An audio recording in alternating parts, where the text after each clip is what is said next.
we should probably shine a bit of a light on some of Joey's stuff because he does has some really great sounds in this song. Like does kind of a very Joey thing that I like. I think he tends to kind of maybe shy away from, and then I encourage him to do, which is like where he does a kind of drony thing underneath the chorus, where the main chorus guitar is kind of going. So that's just Joey, and then Joey and Charles together doing that. And then I always get him to do this kind of drony thing in the middle of it. And I think it's kind of a weird feedbacky echo thing that he was doing, which is kind of like this.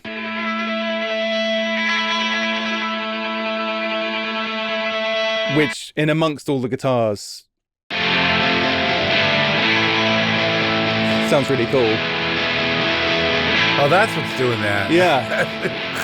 Yeah. I've been trying to figure it out. Yeah. I'm like, that's what it is. Yeah, there's just something that just sort of, makes the chords a little bit more sour there, that kind of like tension.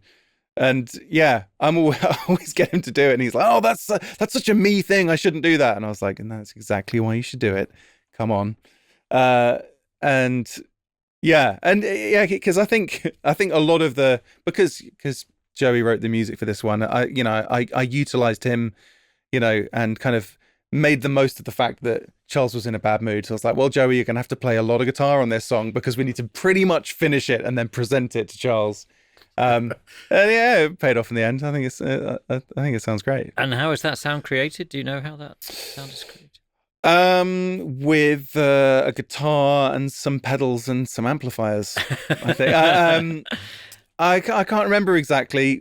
We do a lot of stuff where I'll sort of mess around with his pedals whilst he's playing and kind of like sort of swell the echo for an ending and maybe kind of change the speed of things so there's a bit of kind of like modulation in what he's doing, and that there's definitely some of that going on in there, which I'll solo and see if we can hear. Actually, I do a really cheesy obvious bit at the end of it where I do exactly that, like, and sort of like slow the repeats down on like a echo pedal so it kind of gives it that kind of weird kind of pitch effect.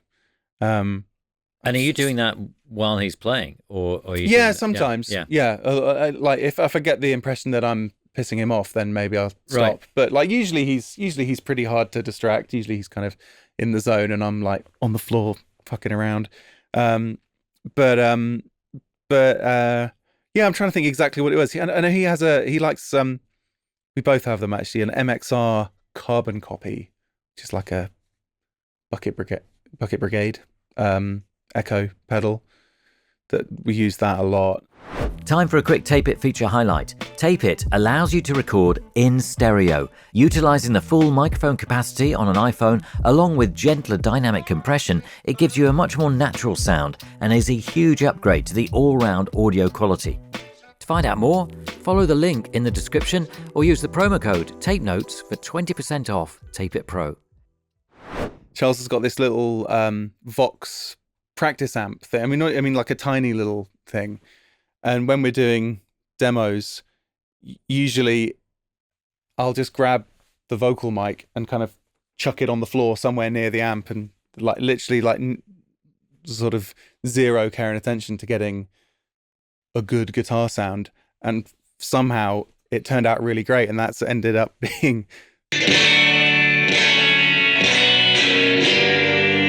this kind of like Roy Orbison-y kind of. So that's just like the vocal mic on the floor somewhere in front of this little practice amp. And, we tried to get a similar kind of sprangy sound in the studio and nothing was beating that. So I was like, well, let's leave that in there then, But I think we even tried, I think I sent you home to get the Vox amp. We're like, oh, we're going to do it like that. And it just didn't sound the same in a nice controlled environment. It sounded better from from the floor of your living room. I suppose I should get some kind of studio credit for having some of, technically, a few things from my living room. Yeah, definitely. But anyway, it's nice to keep, I guess, a few things from demos or whatever, Yeah. Well, when they work, they work. Yeah. Layered up all those like tubular bells and like tons and tons of acoustic guitars that I remember you didn't like that at one point. You were like, oh, it's like a fucking swarm of bees coming out the speakers. And I was like, yeah, but it's great. They're like, I'm like, I want those bees to attack me, So this is like, I don't know, basically every acoustic instrument that we had in the building. It was like a 12-string, loads of 6-string acoustics. There might have even been, was there like a little mandolin-y thing or something like that? I don't know. I was kind of trying to get like a little bit of that sound that on like Ocean Rain by Echo and the Bunnymen, there's loads of like layered up kind of guitars and stuff, and so I was trying to get that with this. This is the Swarm of Bees.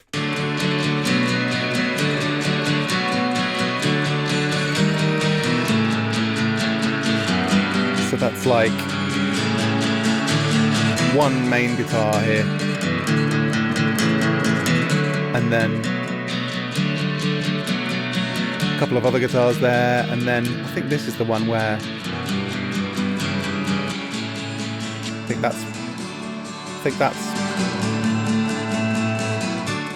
a bunch of, and they're like slightly out of tune deliberately, so it's kind of sounds like a little bit disturbing and strange.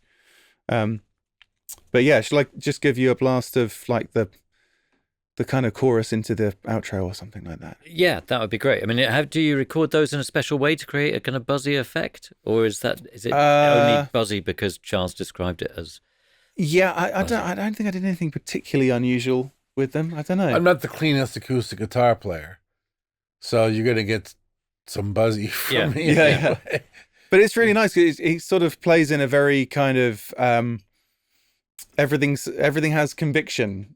Like even when there are kind of a few buzzes and some fret noise and stuff, it's always kind of, he kind of plays with a lot of charisma that kind of I'd prefer that. I'd take that over really precise acoustic guitar playing, especially in this kind of music, So yeah, when you layer up, 10 tracks of it, there's lots of but that's what sounds fun, I think. Yeah, we did this cool thing where when we were doing some of the guitars, Joey was like unplugging something on his pedal board, but because there was loads of reverb on his amps, the sound of him unplugging the pedals sounded great, and I was like, oh, can we do that in time with the snare? So there's a kind of this weird spring effect here like that, and that's kind of, I kind of layered that on top of the snare in the chorus, so it's kind of all in there. It sounds like it's part of the snare. She was the only survivor.